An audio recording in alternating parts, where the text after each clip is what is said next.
We're going to begin with the Pledge of Allegiance. So, what's that? There's two right here. So, Ms. Taylor, would you like to lead us in the pledge? Sure. Okay.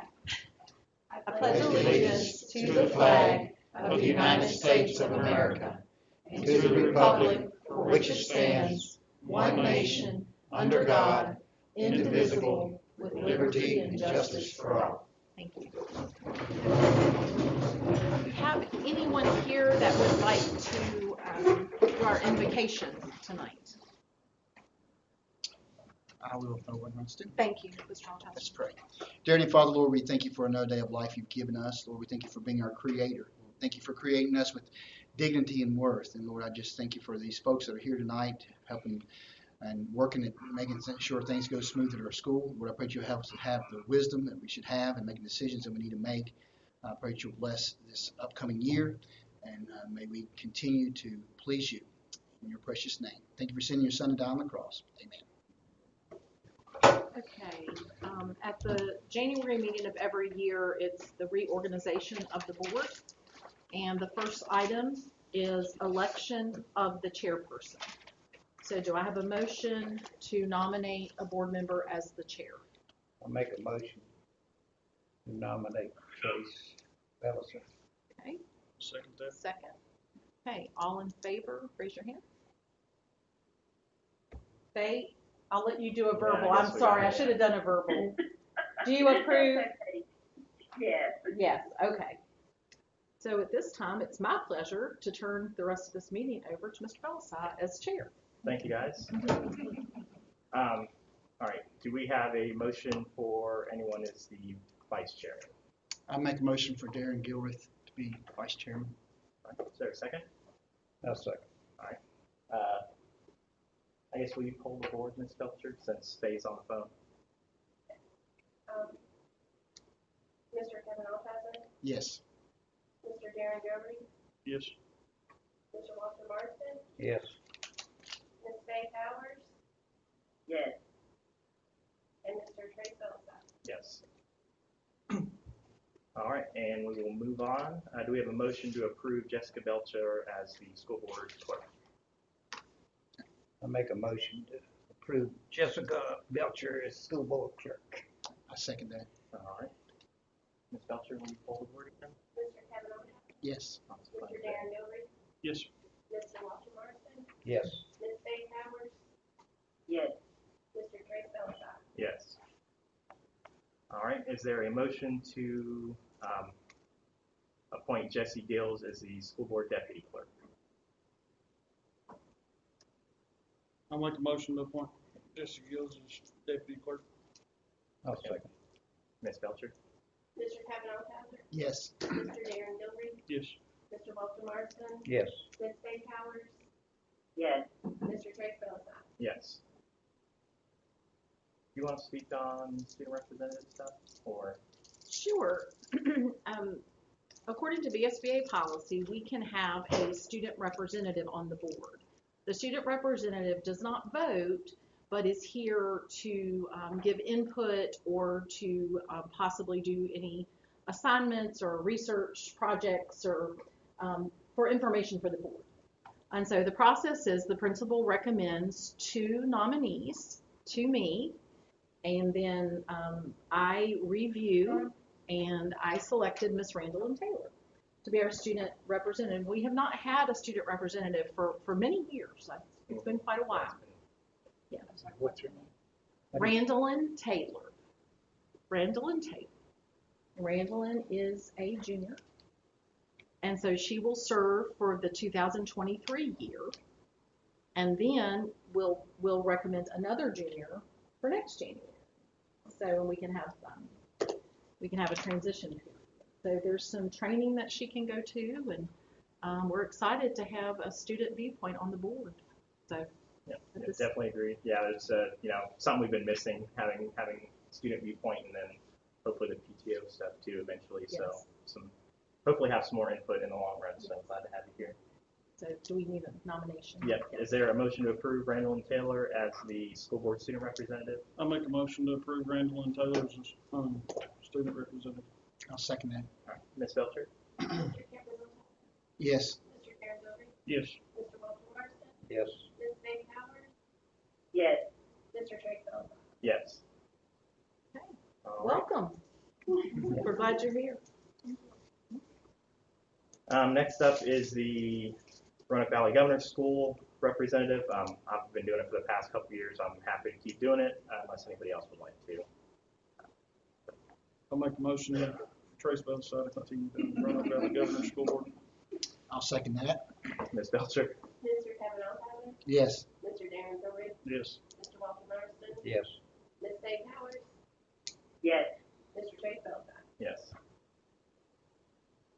All right, and next we'll move on to the VSBA School Board Member Code of Conduct. Do we have a motion to adopt the VSBA School Board Member Code of Conduct? Boy, I can see there's nothing changed on it, huh? No, sir, nothing's changed since last year. No, we just have to adopt it every year. Yeah. I'll make a motion to approve the, school board members' code of conduct. I'll second that motion. Thank you. Ms. Belcher? Mr. Kevin O'Connor, Yes. Mr. Darren Gilbert, Yes. Mr. Walter Marston, Yes. Ms.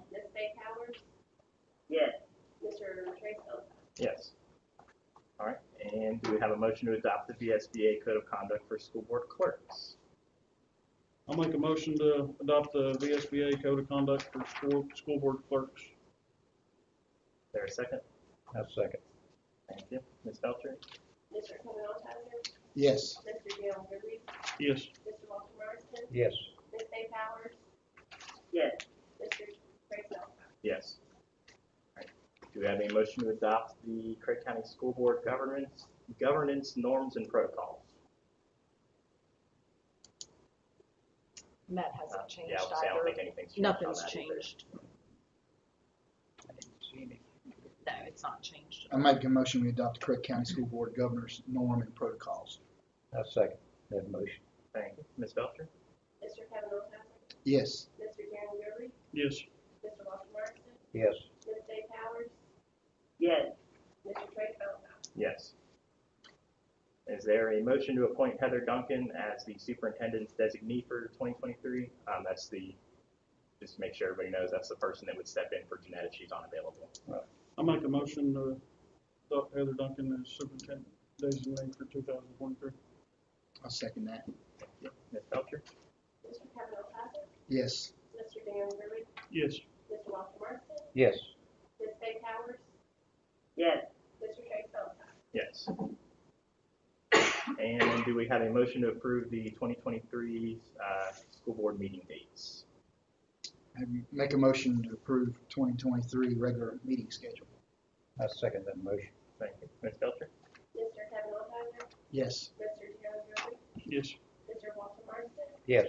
Ms. Faye Powers. Yes. Mr. Trey Phillips. Yes. Tired of saying our names yet? I wonder if this is something that we could add to like a consent agenda kind of thing at the beginning of each. I don't see why we couldn't. That might be something. Because this is all usually stuff that just gets Sure. rattled off instead Sure. of 8 different, obviously the elections, but all of the, That's Code of just normal conduct and- business. yeah. Yes, we can add that. are there any requests for changes to the agenda? All right, hearing none, do we have a request to approve the agenda as presented? I'll make a motion to approve the agenda as presented. I'll second that motion. All right, Ms. Belcher? Mr. Kevin O'Connor, Yes. Mr. Darren Gilbert, Yes.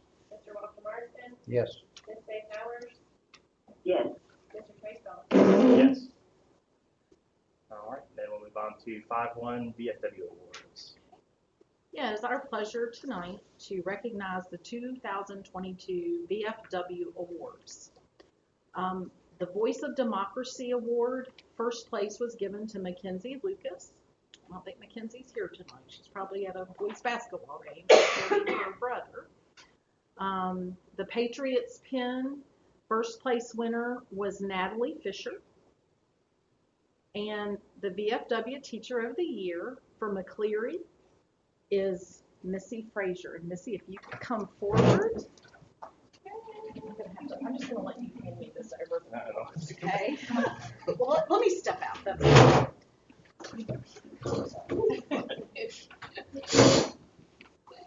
Miss Simon, could you get Miss Schulke real fast? Stand in for her for a minute. Yes, ma'am. She's got the award and she's at the gate. So let's bring her in since she's here. So Missy, it's my honor to present the certificate of recognition. Thank you so much. Thank you for all. Thank you. Absolutely. Okay. Yeah. Oh, you can't go anywhere. So it's not here. But you'll hold it one hand. Yeah. Okay.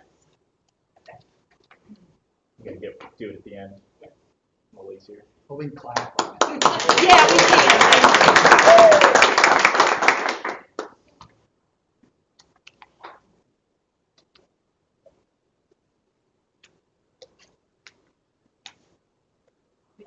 It's okay, but you're here.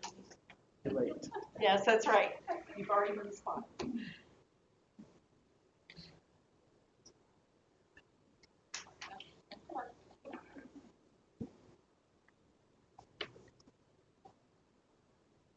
Yeah, and Ms. Lucas from the high school was also the Teacher of the Year, but again, she's at a basketball game with her son tonight, so we'll make sure she gets her certificate. Thank you. Oh, sorry.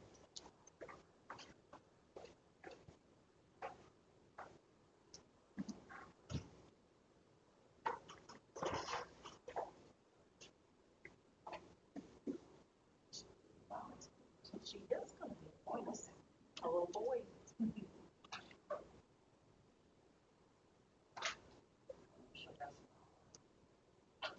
She'll probably try, I have to guess.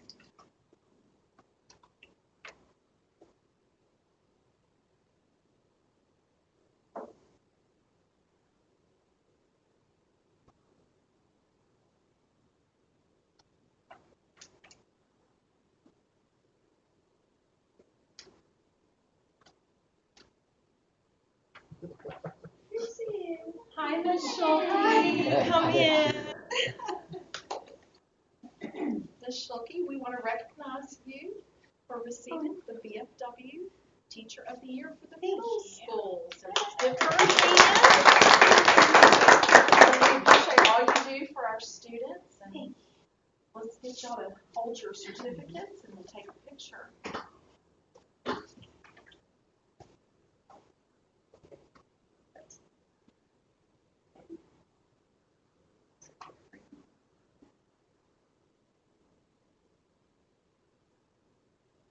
Thank you all so much. Thanks for coming.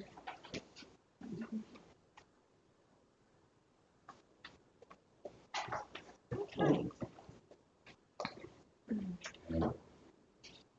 We'll move on to 5.2, Principal Appreciation.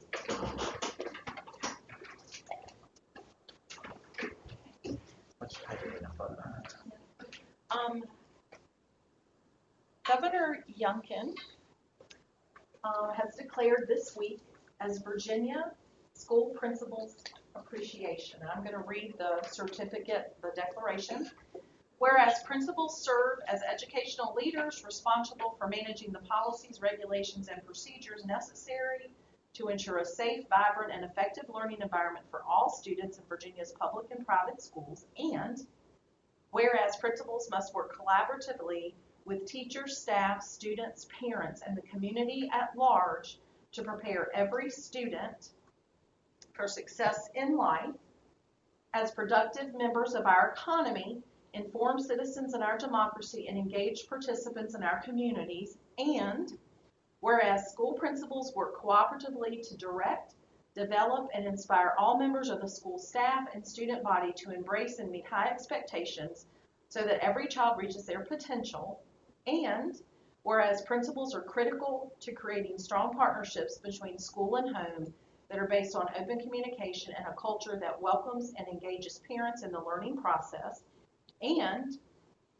whereas principals and teachers are entrusted with the opportunity, responsibility, and trust of parents to guide, direct, nurture, mentor, and impart knowledge to our children while they are at school. And whereas Virginia Schools Principal Appreciation Week is an opportunity to recognize the hard work of Virginia school principals and to recognize the importance of principals in ensuring that every child has access to a high-quality education that opens doors to future opportunities and allows each child to fulfill their dreams.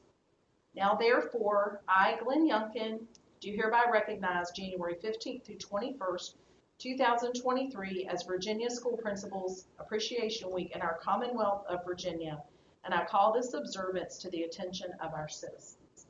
So if Mrs. Steinlein and Mrs. Stevens can come forward.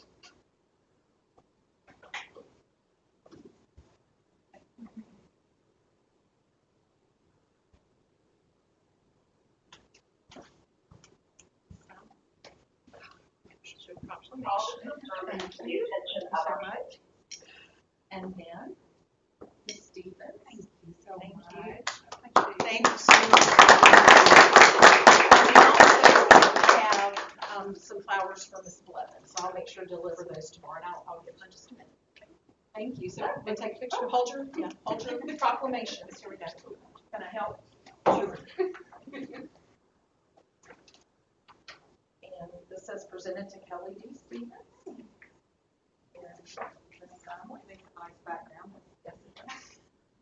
But again, I just want to thank you for all you do. They work many, many, many hours, and we appreciate each of you very much.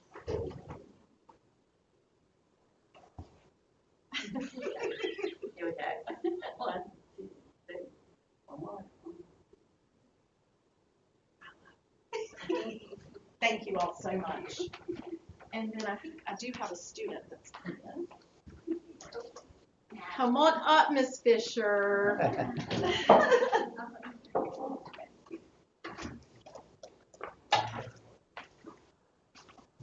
Hi, Natalie. It is our pleasure to present you the certificate of recognition for your VFW Award Patriots Pin. Yeah. I know, you're okay. Just smile for me. Here we go. 1, 2, 3. Thank you. Good job. We're proud of you. Thank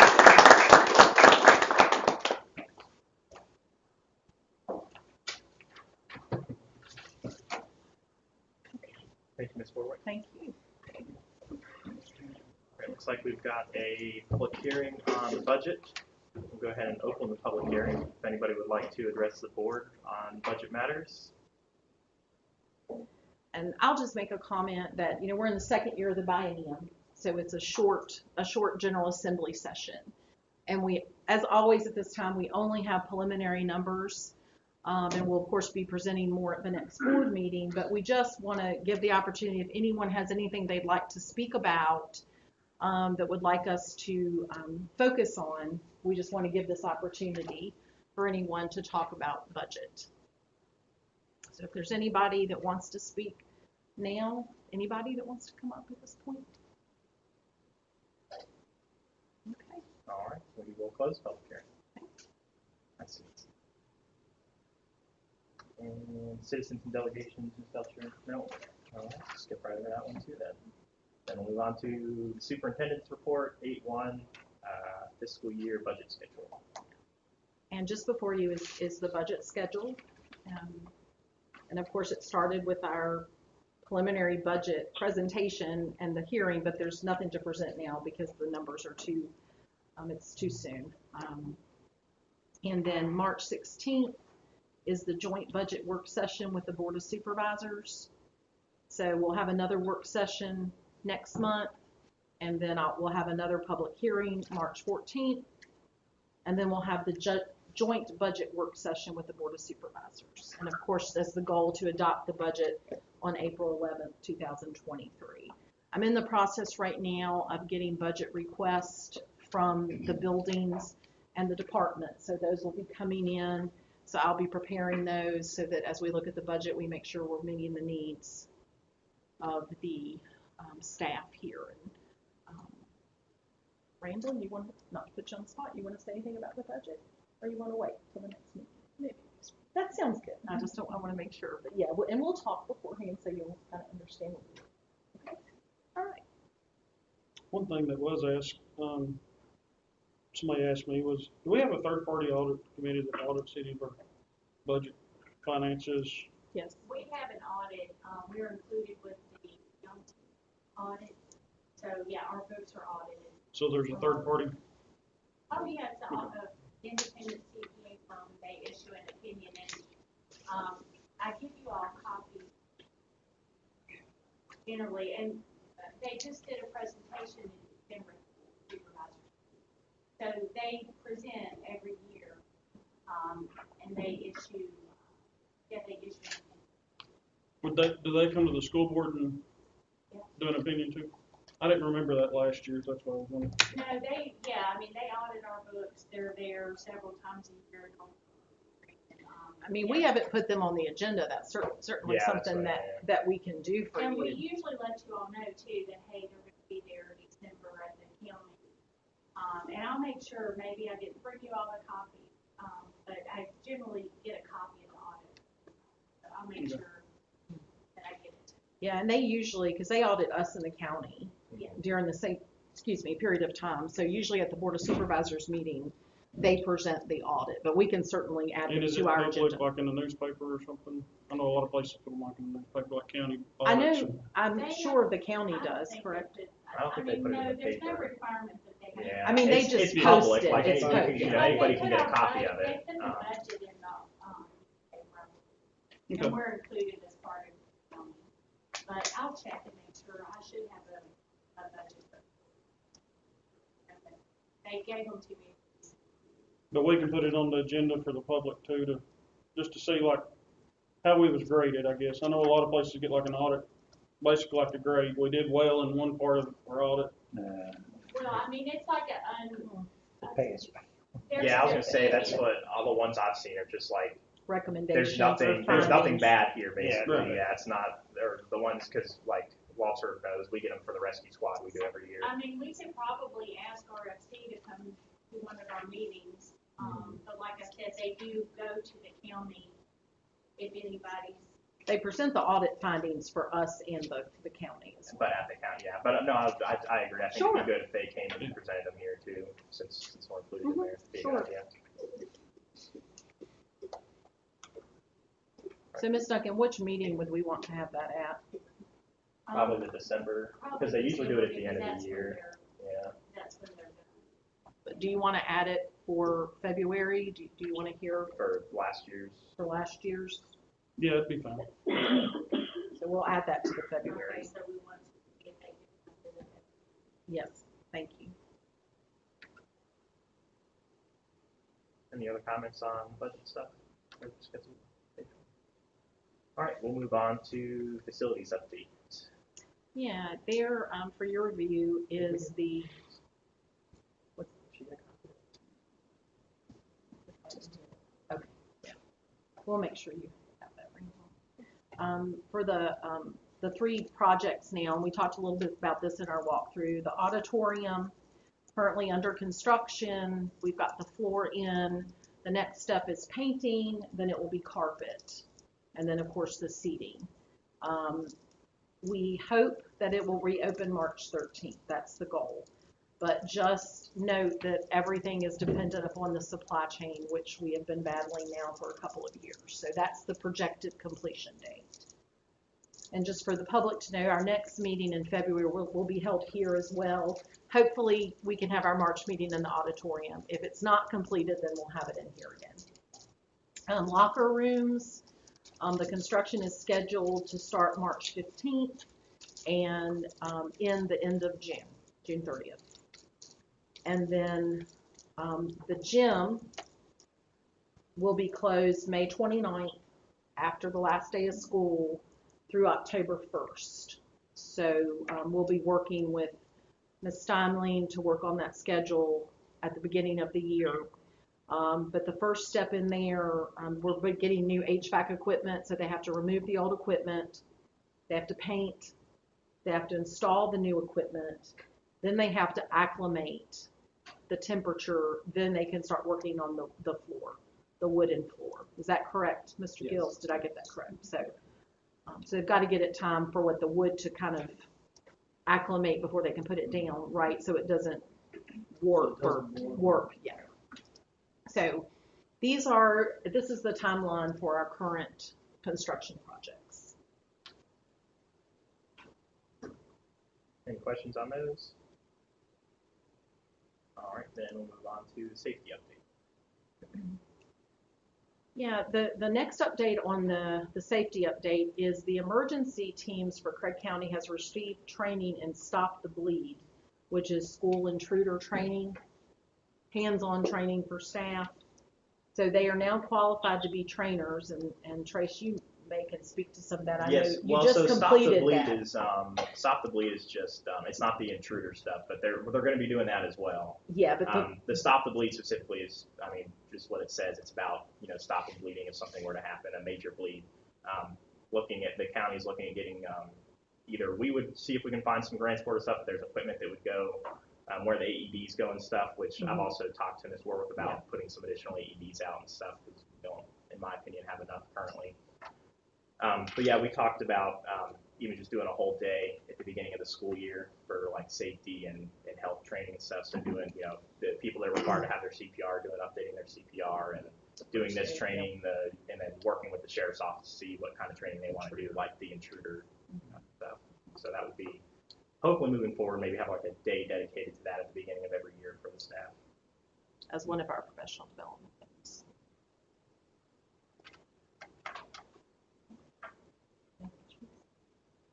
Any questions on that one? Do they still have it where EMS comes in and there's some classes with the kids and stuff here at the school?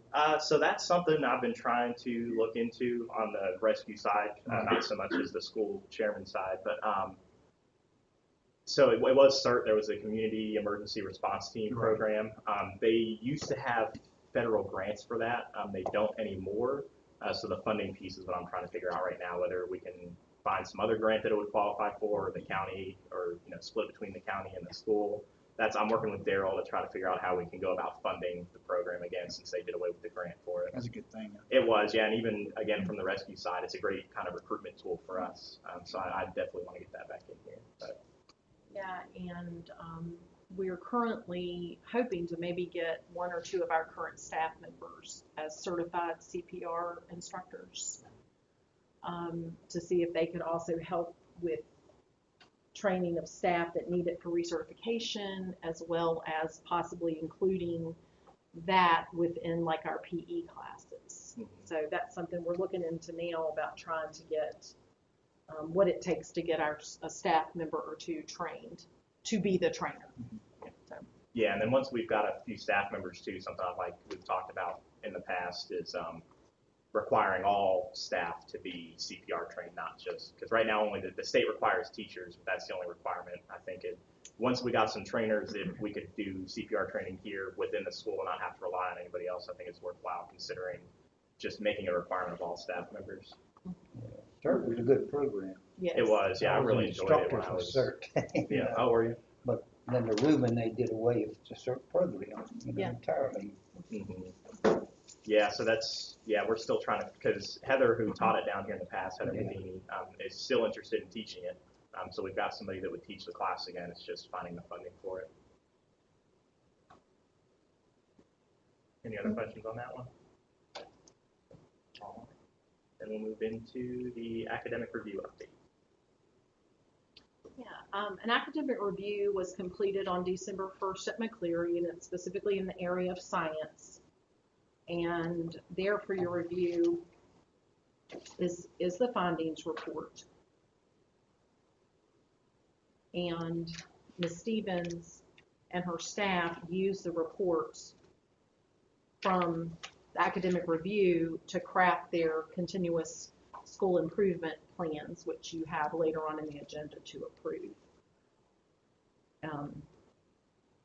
So, I do want to thank the staff, and they talked about positive, welcoming school culture, and that it was just evident that kids knew the routines and they knew the structures. So There are just some very specific items that we're going to start incorporating: a new lesson plan model that aligns with what the state recommends for teaching science specifically, ensuring that all lessons reflect the current science standards of learning that were updated in 2018. We're currently looking at some materials, instructional materials, to purchase because their books are outdated. They don't completely align.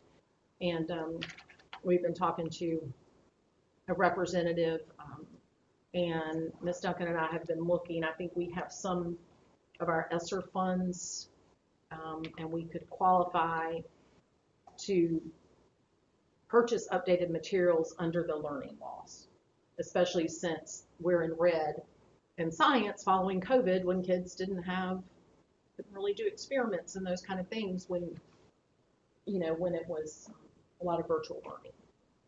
So, Ms. Stevens, did you want to speak to anything else? I just kind of summed it up. I think you summed it up perfectly. I'm just really proud of our staff and how hard they're working.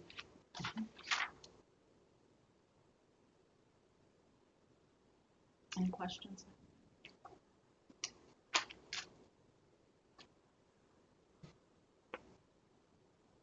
All right, we'll move on to new business then.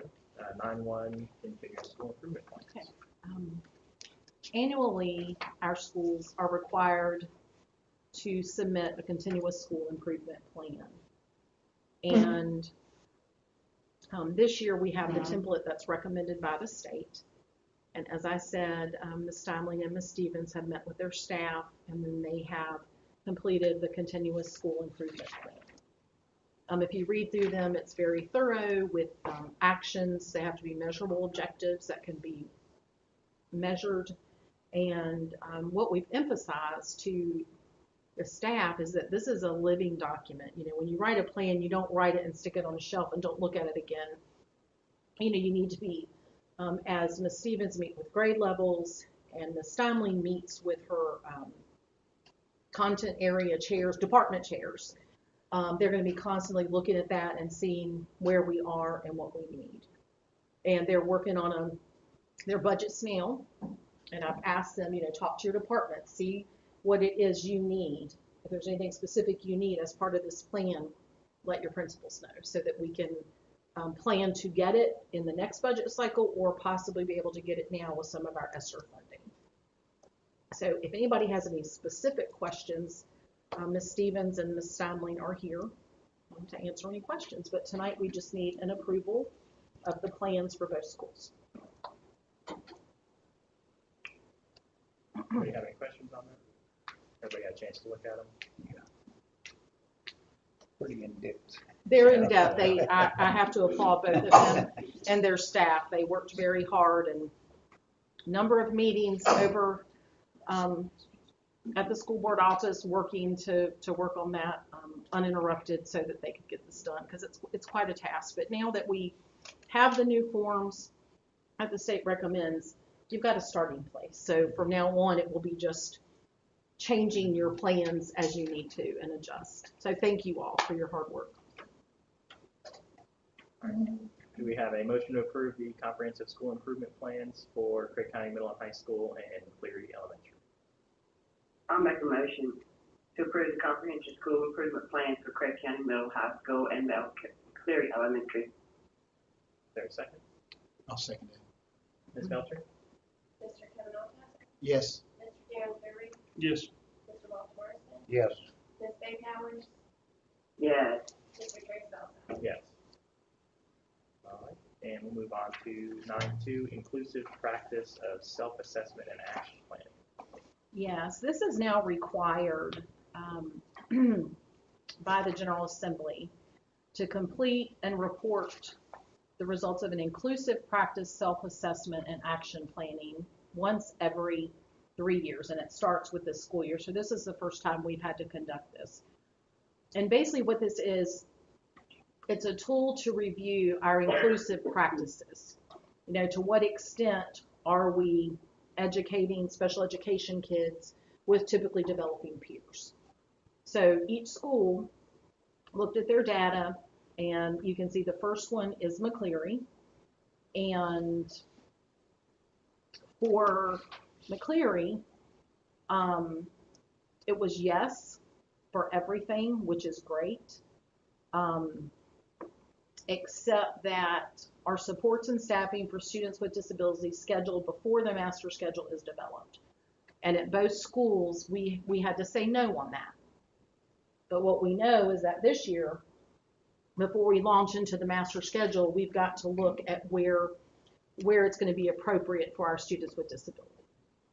At McCleary, the greatest barrier in closing the achievement gap is behaviors of students who disrupt their own learning or the learning of others, and lack of parental support and involvement with regard to discipline or motivation for academic success. And also the greatest barrier for inclusive practices at McCleary is staffing qualified individuals to support students who exhibit disruptive behaviors within the general education setting. And that's something we're continuing to work on, is providing professional development. And with Ms. Wolf Carper's position as a student intervention specialist, she's working more with teachers to help them to work with the students. So we've already put that into place. So I think we're going to see improvements in that area with that extra level of support. Moving on to the high school, as I said, the answer was no for scheduling.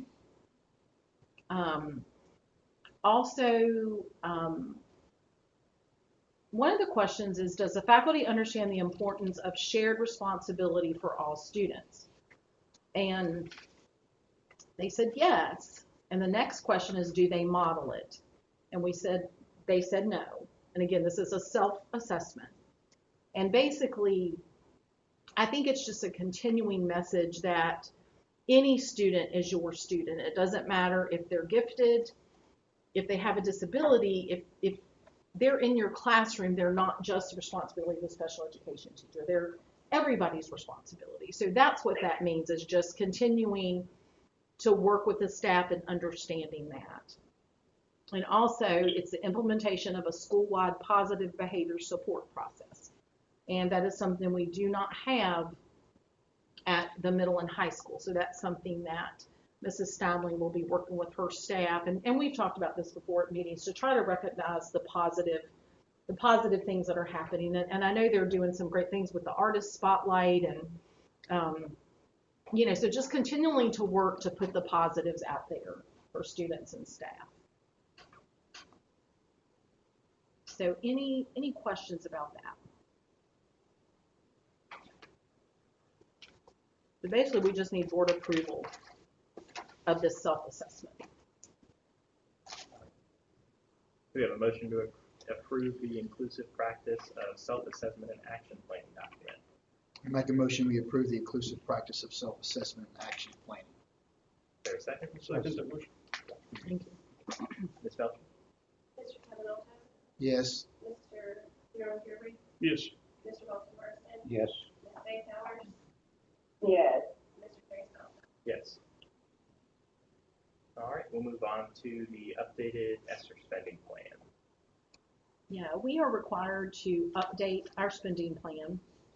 And so what you have before you is just the update.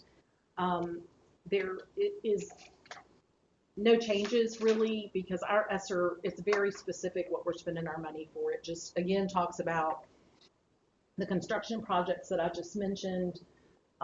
We hope to do Summer Boost again this year, and then some learning loss. So this is just a requirement to the Department of Education for the federal government that I have updated the plan. So there's nothing new that you haven't seen before. So we just need to approve the spending plan. Any questions on that? Do we have a motion to approve the updated ESSER spending plan? I'll make a I'll motion. make a motion to approve the updated ESSER spending plan. I'll second that motion. All right, thank you. Ms. Belcher? Mr. Cavanagh? Yes. Mr. Danforth? Yes. Mr. Walter Marston? Yes. Ms. Faye Towers? Yes. Mr. Terry Stump? Yes. All right, and we'll move to the updated ESSER Phase 3 health plan. as we have to update the spending plan, we have to update the phase 3 health plan. And I have went in and removed all of the mitigation strategies, all of which is like the social distancing, the face mask, the contact tracing. This is what we're doing. We've already removed those things, but I had to actually update the plan and state what we were actually doing. So again, it's nothing's changed. It's what you all voted on and what we're doing, but we just have to update it. So we just need a motion to approve. Make a motion to approve the updated phase 3 health plan for COVID-19 return to learning plan. I'll second that. All right, thank you. Ms. Belcher? Mr. Kevin Alcázar, Yes. Mr. Darren Garrett, Yes. Mr. Morgan Morrison, Yes. Ms. Faye Powers, Yes. Mr. Trace Belton. Yes. All right, and then we'll move on to 9.5, community service hours requirement for high school graduation. Yeah, and I'm going to pretty much turn that over to Mr. Belisai. We've had some discussions, and I know where he went to school in Florida, they had a similar program. Yeah, so I'm going to some go ahead of and turn that over to you. If you guys have it pulled up there, some of the documents that are there are actually from the school that I would have graduated from had I stayed in Florida. But they had a program down there that required 40 hours of community service in order for students to graduate. That's, I think it's a good idea in the sense of giving the kids kind of a civic mind. A lot of opportunity to help the community there too. There's a lot of teaching that goes on that can take place there outside of the school. But there's some documents there too on just how that program works down in Florida if you guys are curious. They do 40 hours total for graduation, not necessarily 10 hours a year. They don't necessarily have to get 10 every year, but 40 before they can graduate. If we wanted to look into doing it, I would propose like a tiered system where probably next year's senior, if we implemented it, starting it in the 23-24 school year, like seniors would do 10, 20, 30, 40, something like that. But if you guys have any questions or what your all thoughts are on it. I think we'll wait till next year, Lou. Well, it would be next. It wouldn't take that's what he place. said. It wouldn't start until It'd be next year. next year. This wouldn't start for current seniors. This would be for next year's seniors. Sounds like a good idea. I think that's all we would promote, community, civil, and plus, would they be receiving credits for that? I don't think there's any credits. It would just be a requirement. Yeah, I don't think there's any way we could award any credits for it because of how strict Virginia is with what we can give credits for. Unfortunately. And I will let you know that our Beta Club, our Honor Society, those students have to do 20 hours a year while they're in Beta. So those students are already participating in that. So it would be, just opportunities to serve in various ways in the community. Yeah, and I think we could work with, that could be, churches or nonprofits or there's all kinds of ways I think they could serve that time. And I'm sure we could work with a lot of them to get some volunteer opportunities up on our website or something for them to look at and things like that. I guess when you put it all together, you have somebody sort of heading it up. Yeah, that's something we would have to figure out is who would be in, I assume probably the guidance department would be in charge of that since it would be a graduation requirement. But I think, like you said, if you phase it in so that nobody's having you don't have to do 40 like right away, Yeah. right? And then just phase it in every More year. comprehensive plan for us before we vote. Well, we're not voting on it tonight anyway. It's up to you guys. We don't have to. We can I'd say table until the next look meeting. at it. We can look at it again the next meeting and maybe we can try to adopt some of the. Yeah, We're probably going to steal a lot from that school in Florida. A lot of it's kind of pre-done, so we may steal a lot from them. But we just wanted to make sure that it was something that the board would like to entertain before we start, working on the specifics. And Randall, that may be something we can talk about and you can give some input in at the next meeting. Yeah. Okay. Any other questions on that? Well, yeah, if you guys get a chance to look, there's really good documentation in there about how it will work. Like I said, probably they do a good job. Might have to change a little bit, but there's a lot of good documentation there. As I know, there it's like 250 hours, but that's for a scholarship. Yeah, Like they that's- have yeah, tiers, there's- so don't, yeah. yeah, because when you Some of first it's a see the little huge different, amount, yeah. it's like, I would say 40 hours. I think would be a good number for us to go with. There's some different stuff there. You know, like Ms. Work was saying, they've kind of got a tiered system where you can get, you know, like extra graduation honors for going above a certain amount. I think they even do like a silver cord Mm-hmm. if you Yeah. do so many hours. And you know, we had talked about one that time, Dr. Taylor, about for CTE, the cords, so. You have so much to get done now, and you go to just bring on out And The historical airport. society too. Yes, absolutely. The library.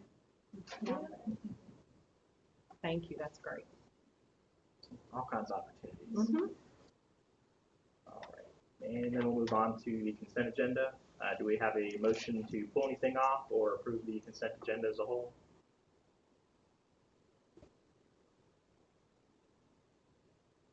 I'll make a I'll motion. make a motion that we approve the consent agenda as a whole. I'll second it. Thank you. Ms. Belcher? Mr. Kevin O'Connor, Yes. Mr. Darren Gerby, Yes. Mr. Walter Marston, Yes. Ms. Dave Powers, Yes. Mr. Trace Phillips. Yes. All right, then we'll move on to board comments and information. Got economic interest deadline coming up. Super exciting. February 1st. February 1st, I think Ms. Belcher sent that to everybody already, the forms we need to fill out Yes. for that. And Freedom of Information Act training, right? Is it Just the training? it Oh, it's just updated, updated okay. guide, yes. Gotcha. Mhm.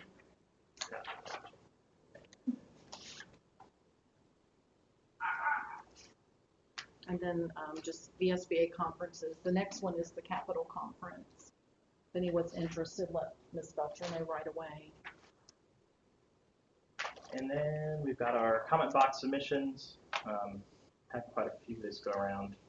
The first one in there was about a minimum grade. I know I sent you all an email about that. That's something I feel very strongly on. I would certainly not be in any situation in favor of just a blanket minimum grade for students, even if they turned in no work. I think that's, I could say a lot about that, and I won't right now, I guess, but I think that's a very bad idea. I think that's, you end up teaching kids that they receive credit for doing none of the work if you get into that atmosphere, and that's not the environment we need to be creating. Let's see. The second one spoke about PE teachers doing coaching sports. I can certainly understand the sentiment there. I think there's a little more nuances in that than just requiring our PE teachers to coach a sport, though, between either maybe they've coached a sport previously that we don't have here and they may not be very effective at. Maybe we've got more effective coaches already than that PE teacher would be, things of that nature. So I certainly understand where that comment's coming from, but I don't know what you guys think. I think that might be, I don't know how practical that would be. You'd end up potentially kicking out coaches that are good at what they do just to have a PE teacher take that spot, which seems a little silly to me. Yeah, I guess the idea of the way I read it, they want to require Yeah, the PE require teacher the to PE teachers to coach. coach. Which Yeah. again, if we hired a new PE teacher, but all of our sports have head coaches that are here and are happy and not going anywhere, I don't see any reason to get rid of them just so a PE, because that's basically what we would have to do if we required PE teachers to do something to coach a sport. Is if they were all full, we'd have to make a spot for them. So I can see where the sentiment came from, but I think there's some conflicts there that I don't know how that would play out. And I'm not sure we could require anybody to choose to coach. One thing I will comment about too is that according to VHSL rules, they're very clear that the expectation is that coaches are school employees. They're clear because if we have a coach, so we look for school employees first. That's what VHSL expects.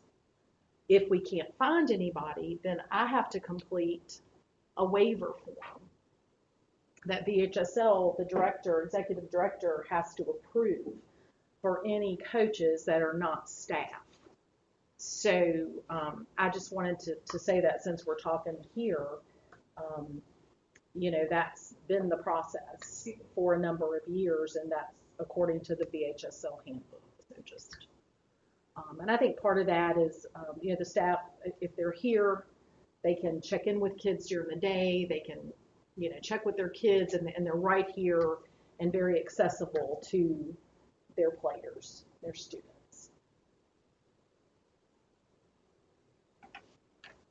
Let's see, there was another one about Kerr collars for the football team. I don't know if you guys saw that one. They referenced the Buffalo Bills game, which isn't necessarily relevant. That was a cardiac issue, and the Kerr collar would help with spinal and neck issues. But nonetheless, that doesn't discount the idea behind the comments. As us looking into, I guess it's a collar. It looks like, I think it was developed up at Virginia Tech. But I guess it drastically reduces the amount of spinal and potential back injuries for football players. They are pretty expensive. I think that's the round rubber thing that's under the helmet. Exactly. Yeah, they're like $400, $350, $400 each, I think, when I looked, somewhere in that neighborhood. So certainly look into it, but whether or not we can afford it. But I spoke with Ms. Warwick about it. Maybe even something we could talk with Booster Club about, or something looking into what we can do for them. And Ms. Stanley, if you could follow up with your Booster Club, thank you. And that'd also be something we need to talk to the football coaches and stuff and see if that's something that they'd be. Absolutely. Because I hate to buy them and the kid's not wearing them. Not actually using them. Yeah. If we buy them, Absolutely. Absolutely. Yeah. So Ms. Stanley, if you could do that, that'd be great. Thank I'm you. looking it up as we speak. Okay. The last one was just about some scheduling stuff, which it shouldn't be much of an issue, I don't think. Yeah, they've asked for, at the end of first semester, if they could do 2 days, one for PD, professional development, and one for teacher work day. So that's something we can definitely look into for our next year calendar. Anybody have any other comments, questions? I'd like to, I don't know if we can now or not, but I'd like to hear from Ms. Stumley about how the after-school detention and stuff's working out, if we're seeing any declines in behavioral issues, Sure. And see if there's anything else that we could do as a board to improve it. They don't like it. They They don't like giving up their time. They don't like having to spend 2 extra hours. They don't like to spend 2 extra hours here. It has been an opportunity for some students to do some catching up in work. Through Imagine Learning, we're able to offer them time to work on certain modules that have to do with behavior, such as the vaping issue that we are going through, as all schools are. Sometimes, I hope this sounds too professional, sometimes I use it as a threat. My first incident might be a warning for whatever the mild infraction might be, but I tell the students, your next step is spending extra time here with us. And I'm sure your parents are going to much rather have you do that. So it has been effective. We are starting small. I don't have larger numbers in it right now, but we're able to use it to keep kids in classes for things that are still safe behavior. Whether it's, I think an unsafe behavior, if a student is making themselves or other students unsafe, we have to be really careful what we do there.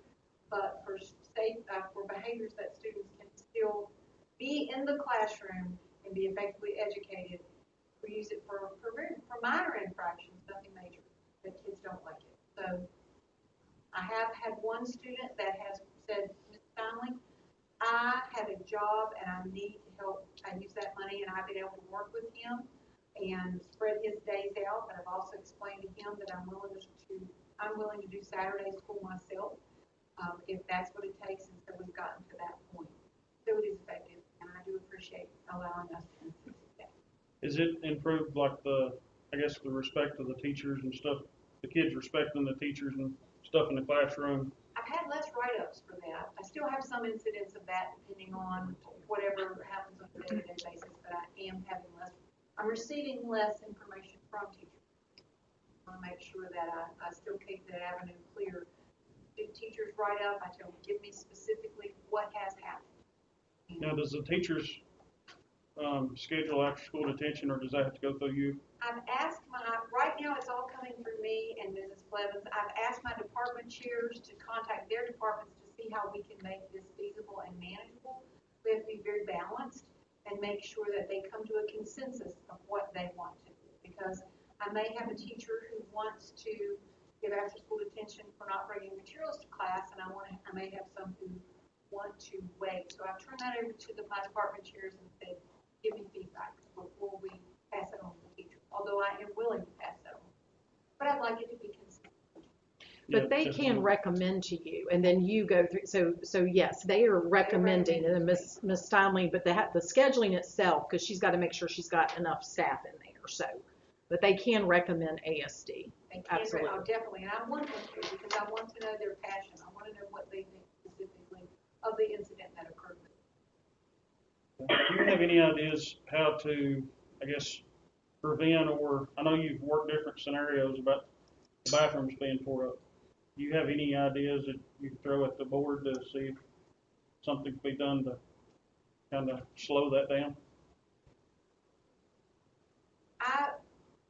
I'm working in many different areas to try to get information, see what we can do. I don't have any specific ideas right now.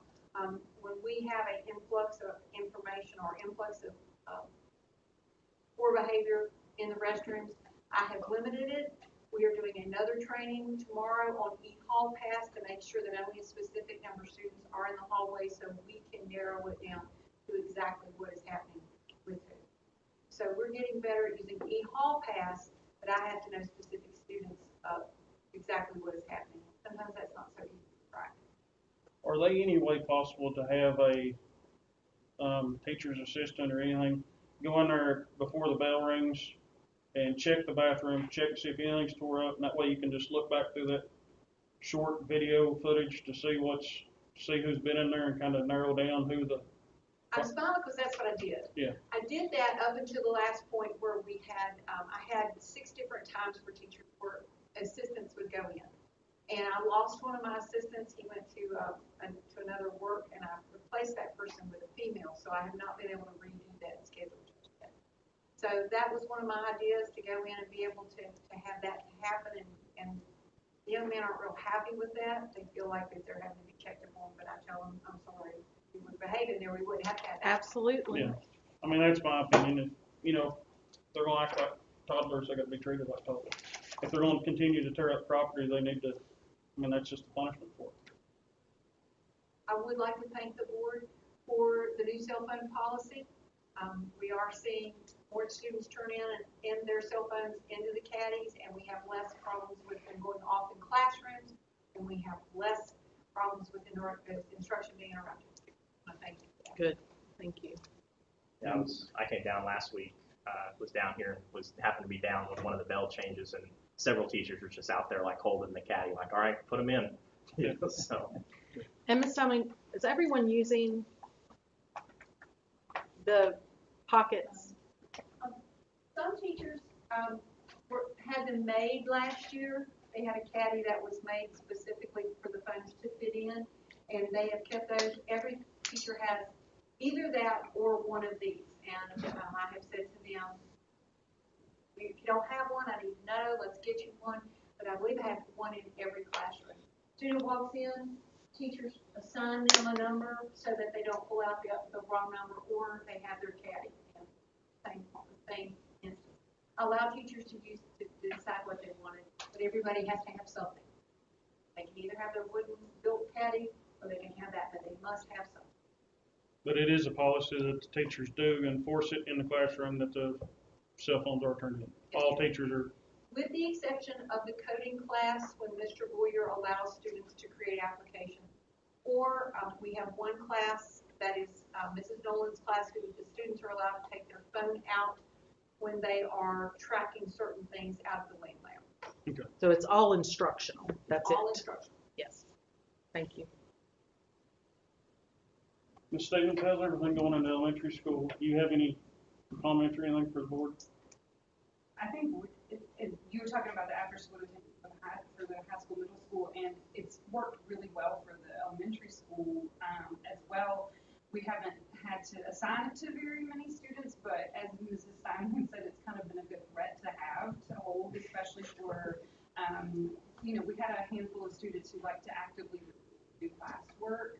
And so when given the option of you can do your classwork in regular school hours, or you can do your classwork in after school hours instead of playing on your video games at home, it's amazing how much classwork then gets done when those time frames are given.